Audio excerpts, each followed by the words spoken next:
How's it going, everyone? Skipper VR here. Hope you're having an amazing day, and today we're going to be talking about the long-awaited Horizon Worlds from Meta, or Facebook Horizon as you might remember it.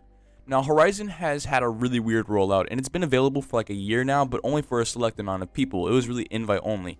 Now, Facebook Horizon was announced back when Connect was called Oculus Connect, and the trailer was really lackluster and kind of annoying, but I was still interested. But then months went by and we were closing in on the end of the second quarter of 2020 and no news came out about this game even though it had an early 2020 release date. And that's when I made this video talking about how it was doomed to fail. But then a few months after that my opinion changed because a real gameplay trailer came out, and after using the new venues I was really excited because I really do like how immersive the avatars are. It feels like you're talking to a real person. Then a few people were added to the beta every day, and a few months later, Horizon Workrooms came out, which was just okay. I don't really have a use for these kinds of apps, but if I did, I think Workrooms would be interesting to say the least. Then about a month after Workrooms, we got the infamous Connect keynote that was all about the Metaverse and Facebook rebranded and all that, and it was clear that the idea for Horizon had definitely shifted upon the first announcement, and they wanted to maybe change it to further reflect the idea of the Metaverse. But was it worth it, and did they execute it well? Well, let's find out. Before we get into the video, be sure to subscribe because I was able to get my hands on a Quest Day Oculus Quest 2, which is the 256GB model. And you know I have a Quest 2, so I want to be able to give it away on the channel, so stick around for more information in the next video. Thank you all so much for watching, and let's get into it. Alright, so I'm just going to tackle this like all my other game reviews. I'm going to mention everything that I like about this game, and then of course everything I'm not a fan of, and then rate the game 1 out of 10 at the end of the video. First thing I love about this game, if you can even call it a game, is the avatars. I mentioned how much I liked them in my review of the new and improved venues update. I like how the avatars make eye contact, which is so important on how immersive an interaction can be. We don't really see executed well in a lot of other social VR apps. Also, the lip syncing is really good, and it matches up really well with what you're actually trying to say, and it feels so seamless. So again, it feels really cool when you're talking to someone and you can see their mouth moving along with what they're actually saying. It's not perfect, but it is the best around in my opinion. Along with the eye contact and lip syncing is the facial expression controlled by what gesture you make. For example, thumbs up is a little smile, and 2 thumbs up is an excited face, 1 thumb down is sad or disappointed, and 2 thumbs down is angry, and along with 1 thumb up and 1 thumb down being confused. A lot of returning users or people with a lot of time in this game seem to use these so seamlessly, but it can be kind of awkward if you're new to the game and it feels kind of forced. So when I first started playing, I really didn't use them often, but sometimes I use it to react when someone's talking to me. The gestures aren't anything new, you can use them in stuff like VR chat, but I think it's well done in this game. Now, as for the look of the avatars themselves, they are a huge improvement from what was first shown off at Oculus Connect and the first beta of the game. There's a whole lot of choices on what you would like to look like. There also is a large amount of clothes to choose from as well, but I noticed it seems like there are more feminine hair choices and clothes than there are masculine, but that really isn't too big of a deal. But yeah, the avatars are probably one of the best things about this game. One of the other things I like is the community guides. When I first tried the game and was met with a "Hi, welcome to Horizon" by a real person, it felt really futuristic.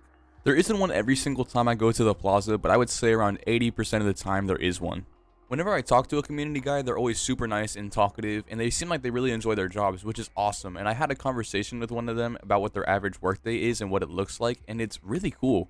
Their main job is to really welcome people, talk to people, show new users around and stuff if they ask for it, and to make sure people aren't harassing anybody. It's really neat stuff, and it's cool to see jobs like that in VR.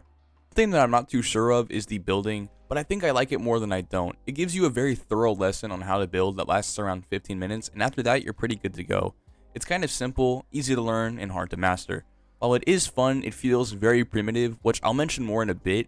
While it is hard to master, I've seen a lot of amazing worlds in this game, but on the other hand, I have seen a lot of really crummy worlds too, so it's a mixed bag, but it's definitely decent at least. I really liked the minigame world. It was probably my favorite one I checked out. It felt like it had a good flow to it and all the games were playable and fun. Just wanted to mention it. Another thing I wanted to mention is the whole backbone of any social game, no matter what platform it is, and of course it's the player base. And from what I've seen, I found this game has a pretty decent player base that's mature yet fun and engaging. A lot of problems I have with games like Rec Room and VR Chat is that a lot of the player base is kids, which is totally fine. Kids have a place in VR too. But sometimes it can be just a little too much and you would rather hang out with people who are a little more chill and you can have a cohesive conversation with. And I will say Horizon is definitely one of the best for that, and maybe the best at the moment. And I think it's because this game is only available for 18 and up as of right now. The player base is pretty dedicated, and a lot of them have made really cool worlds. One of the coolest worlds I found was a talk show. There was like 4 or 5 people on a stage and like 15 to 20 people in the audience, and they were recording a YouTube video or something, and they were just talking about things going on in Horizon. It felt like that was the future of VR, and it was really cool to experience, even though stuff like this isn't really new. Alright, so that's everything positive I have to say, which is a pretty hefty amount, and there are a lot of things I really do not like about Horizon, and I'm not even sure they can improve it. Let's get into them all. The first thing I want to talk about is the look of the game. It's incredibly lackluster and is barely a step up from games like Rec Room, even though that is the style that Rec Room is going for. It just feels so primitive, and it doesn't even come close to stuff like VR chat. A lot of the worlds I have found, and even ones from Horizon themselves, except the minigame one, I liked the way that one looked, but most of the worlds, including the plaza, just feel so early VR, and is not appealing to look at. And I really don't know how to explain it any better than that. It's just early VR.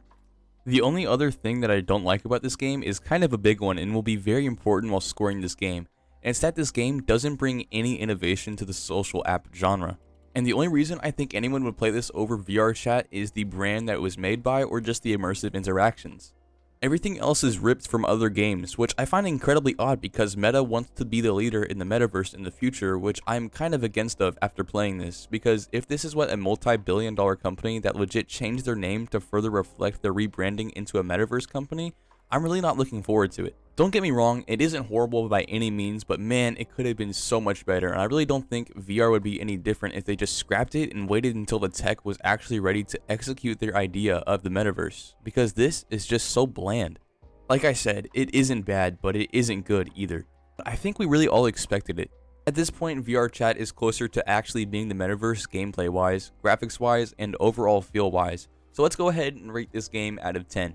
This one was a hard one because there are a few different ways I can see myself rating this game, but I'm going to have to go with 5.5 out of 10. There are a lot of pros like the avatars and the good player base, but this app brings nothing new to the table and it's just kind of ugly and early VR looking game. Do you agree? Be sure to let me know down in the comments below. That's going to be it for today's video. If you liked it, be sure to let me know by hitting that thumbs up, and of course if you didn't, it wouldn't hurt to let me know why down in the comments. If you like what you see, be sure to hit the subscribe button for more awesome VR content. I have a lot of really cool things planned for the next year of the channel. The next videos coming up are a review of some hand straps from none other than Kiwi Design, and of course the Quest A Oculus Quest 2 giveaway, so be sure to subscribe. Happy holidays, and thank you guys so much for an amazing year, and take care.